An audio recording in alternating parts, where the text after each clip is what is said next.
Well, Vinyl Cowpokes, we're coming at you with another top 5 ranking. And this time, this is something that Wheels really knows well. Oh, yeah. Weird or weirdo bands or artists. Just bands that are not terribly, well, they're accessible, but the music it does not hook with everyone. It does not invite you in No. to listen. It's something that you almost have to force yourself to experience. Yeah. There's so many. There's so many out there. Yeah. And there are some that have become very popular, but still live on the fringes, right? Yeah, I think that's what delineates this list. Yeah. Is that all these bands are kind of out on the edge. They may get really popular, but Yeah. they're living on the edge. For sure. For sure. And, Wheels is a big fan of some of the more challenging artists. For me, there are some that really stick, and there are some that don't. There's one in particular has really stuck, which shocks me. But it's fun to kind of look at these genre bending artists and what they've done since we've been music fans, really, 30, 40 years. And, looking back on some of their careers, man, it's pretty crazy. It really is. It's really crazy. We want to first to remind you guys to like and subscribe here on the YouTube channel, but we also want you to go to our Fourth Wall page where you can get special merch, behind the scenes stuff. You can chip in a couple shekels if you like, or you can join for free. But when they go to the socials, I'll take your job here. We would like you to like, comment, subscribe, and share. Sharing is caring.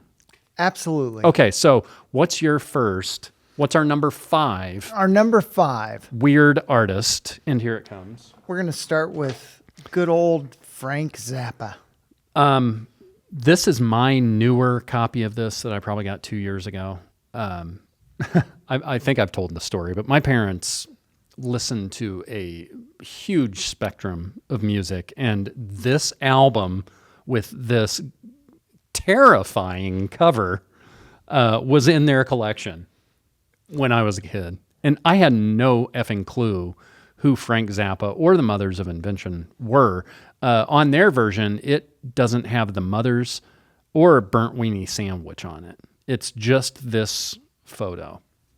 It was a bit traumatizing as a kid. Yeah. You look at it, it's like, what's wrong with my parents? But I brought this one. What's wrong with my parents? Maybe it's me. I brought this one because my end point for Zappa was Joe's Garage, like when I was a sophomore in high school, and that's out there too.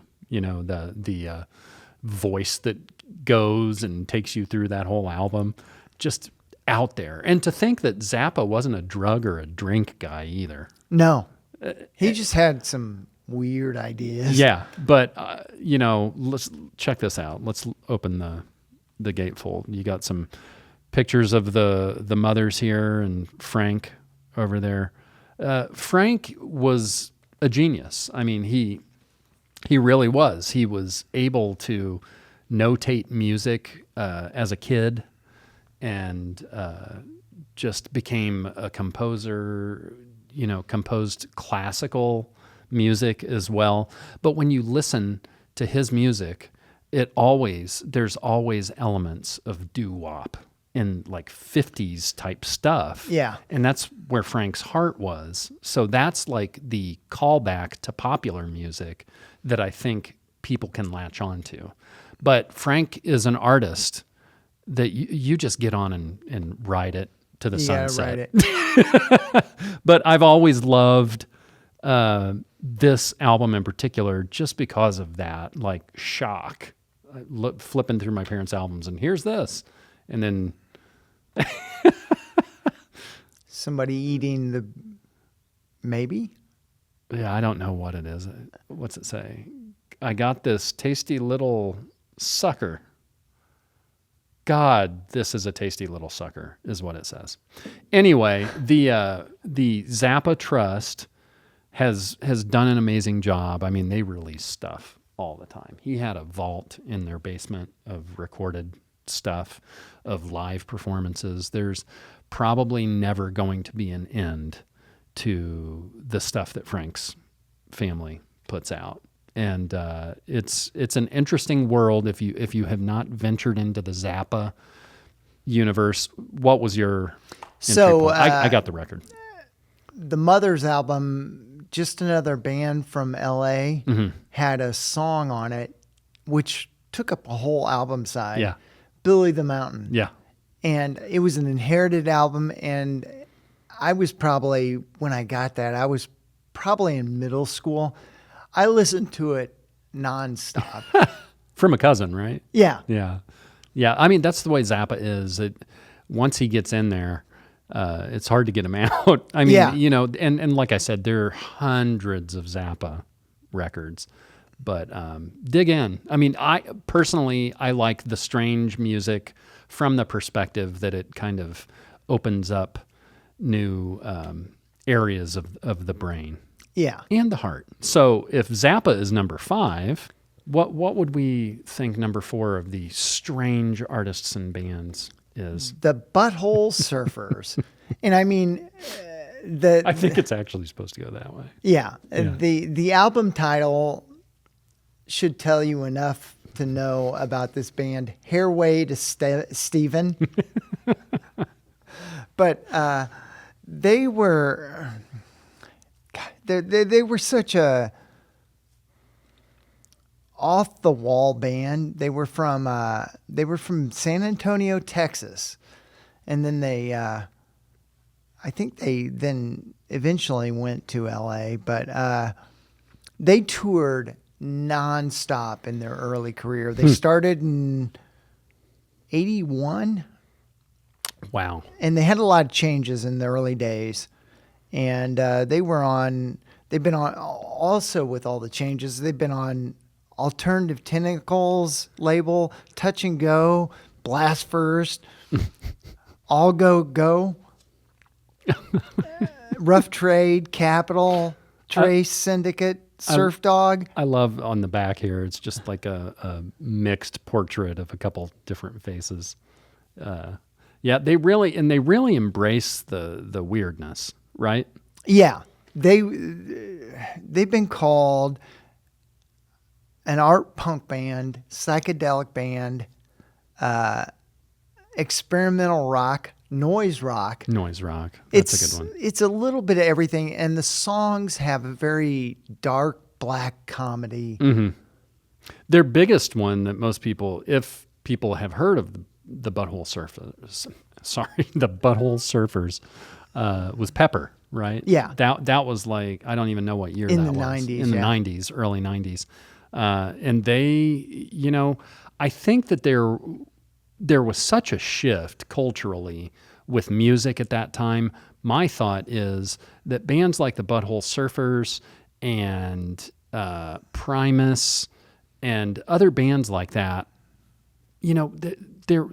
there were two competing factions between like all the 80s bands and the alternative / grunge bands that I feel like some of those doors were kicked open in that shift that bands like this could kind of sneak through there. Yeah. And otherwise they probably wouldn't have.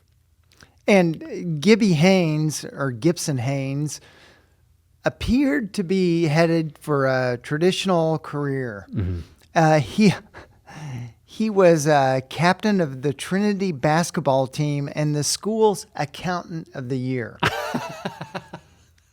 I would not have. Those wings spread, yeah. And it changed. Yeah, I would not have guessed Gibby was accountant of the year. But yes. Hey, that probably served him well, looking after the band's finances. So yeah, they did not gain a following in San Antonio, so they purchased a van to return to California in the summer. Okay. And the rest is history. As they say. Okay, so the Butthole Surfers, number 4. Number 3 is a band that I just mentioned. It's Primus. And, Les Claypool is kind of the mastermind behind Primus. This is the Desaturating 7. I've got to show you guys this. I did myself a favor and took this out of the... I just want to show the different colored specs in this pressing. Yeah, it's really cool. That'd be a fun spin. Yeah, the Desaturating 7 is actually an album that he wrote based on a book that his kids read. You should check it out. But Les Claypool, just like a masterful bass player that plays like nobody else does. He actually, when Cliff Burton passed away in Metallica, he actually was one of the guys that auditioned to be in Metallica. And I think that they just thought he was just so out there. That they're like, this would be too weird. But they are from California. They formed in 1984. And, they have kind of come back into the fold in the last 10 years. Les Claypool has a lot of side projects. One of the most impressive ones is the Claypool Lennon Delirium that he does with Sean Lennon. But you should definitely check Primus out. Jerry was a race car driver. That was my entry into Primus, and I loved it. Yeah, it was that was kind of a big air quotes hit in the early 90s. And I still hear their stuff. And I'm like, what in the hell? How did this ever get popular? Yeah. But they're there, and those kinds of minds are really what make the world an interesting place. Yeah, because the music has a weird signature. Yeah. And weird changes. Mm-hmm. Yeah. It does not follow any of the popular norms. No. By any stretch. The Claypool Lennon Delirium stuff is a little more atmospheric, kind of trippy, almost like early Pink Floyd type stuff. So it really hits a sweet spot. So if you haven't listened to that, check it out too. I mean, for Sean Lennon, he doesn't, his last name's Lennon, his dad's John Lennon. I mean, he's gonna, blaze his own path no matter what. When I heard that they were doing something together, I was like, oh, please let this be just halfway good. And it's great. I really enjoy listening to that stuff. But yeah, Primus is, I think this is my only Primus album. I need to get a few others. Yeah. I need to get Sailing the Seas of Cheese. Yeah. Okay, so Primus is number 3. Number 2 is a nice little band of boys from here. Oh no, it's Devo. From here in the Midwest. And tell us about Devo and when they came out, because I was way too young. Well, I was too, because Devo formed in 1973. Yeah.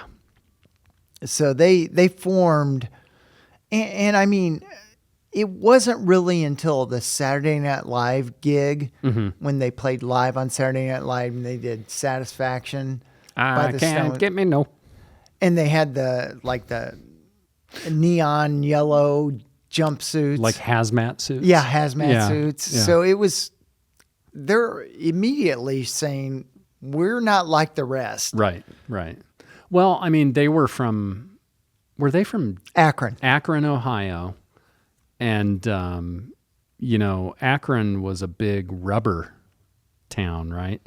Yeah, they were actually working 9-to-5 jobs. Yeah. I mean, they would work 9-to-5 jobs and then play music until the wee hours of the morning. Yeah. The Mothersbaugh brothers are kind of the guys that started the band. With another set of brothers, the Cassells, Yeah. Gerald and Bob. Yeah, and Mark Mothersbaugh is now he scores TV shows and movies and stuff, but they've still been doing the Devo, the Devo 50th. Yeah, they still do live shows. Yeah, everybody probably knows Whip It. That's kind of that was a hit. Yeah, it was for a them. number 14 Billboard hit in 1980. And it's just so strange because, I mean, even when I hear that song now, it's very, very weird. And I think for Devo, it was being around at the right time. Right. Because when punk took off, that became new wave, it was in their wheelhouse. Yeah. So I think Devo definitely belongs toward the top of this list, no doubt. And their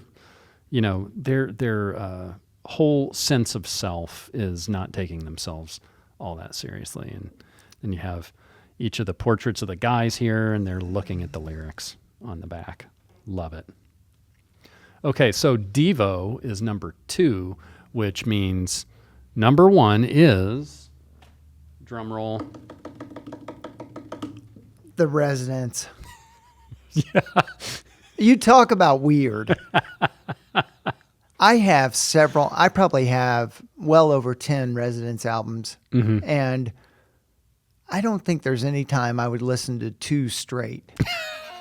It's nice to open that part of your brain, but you don't want to keep it open for too long, right? Yeah, they're just so... It's hard to even explain how strange they are. Yeah. Because they'll do covers and they don't sound anything like the original. Right. They're just totally off the wall. And for the longest time, I don't think anybody really knows exactly who they are because they wear these silly eyeball heads. And they'd wear the eyeball heads even when they performed. Yeah. Like they were the precursors to like Slipknot and bands like that wearing masks while they play. They formed in Shreveport, Louisiana around 65. And then they were going to be part of the hippie culture. They were going to San Francisco. The van broke down in San Mateo, and that's where they stayed. Well, I bet that trip was indeed a trip. No, the Residents, I haven't really dug into them. I mean, listened to stuff here and there. But yeah, if you take that strangeness that presents itself when you first hear Zappa, right? Multiply that by 10 with the Residents if you have not listened to their stuff or seen their shows. It's something to behold. But anything else about the Residents? So they'd sent a demo to Warner Brothers, and the rejection slip addressed to the Residents. And the group decided to use this as their name. I do when I get mail, it'll say to Jason Rich or a current resident. Yeah. So yeah. It makes you feel special for about a half second. So the Residents are number 1. These bands are important. These bands that are a couple of degrees off from what you're used to are there for a reason. They're making their art. They're sharing it with the world. But I feel like they're also cracking into the skulls of people who maybe wouldn't otherwise venture out from what they comfortably listen to all the time. Yeah, it's I think for these art rock bands, it just opens your mind to a different way of doing the same thing you've heard maybe the same way several times. Absolutely. So I'm glad we did this countdown. We want you guys to give us more ideas for top 5 showdowns because we like, the showdowns as much as anybody else. But we want you guys to subscribe to this YouTube channel. We want you to go to Fourth Wall. There's you can join there for free. You can join there for whatever amount you want. You can get some special merch there. You can get behind the scenes stuff. But mostly, we just want you guys to dig into that record collection and enjoy the hell out of it. So thanks for coming along on this one. That's Wheels. I'm Jay, and we'll see you all the next time around.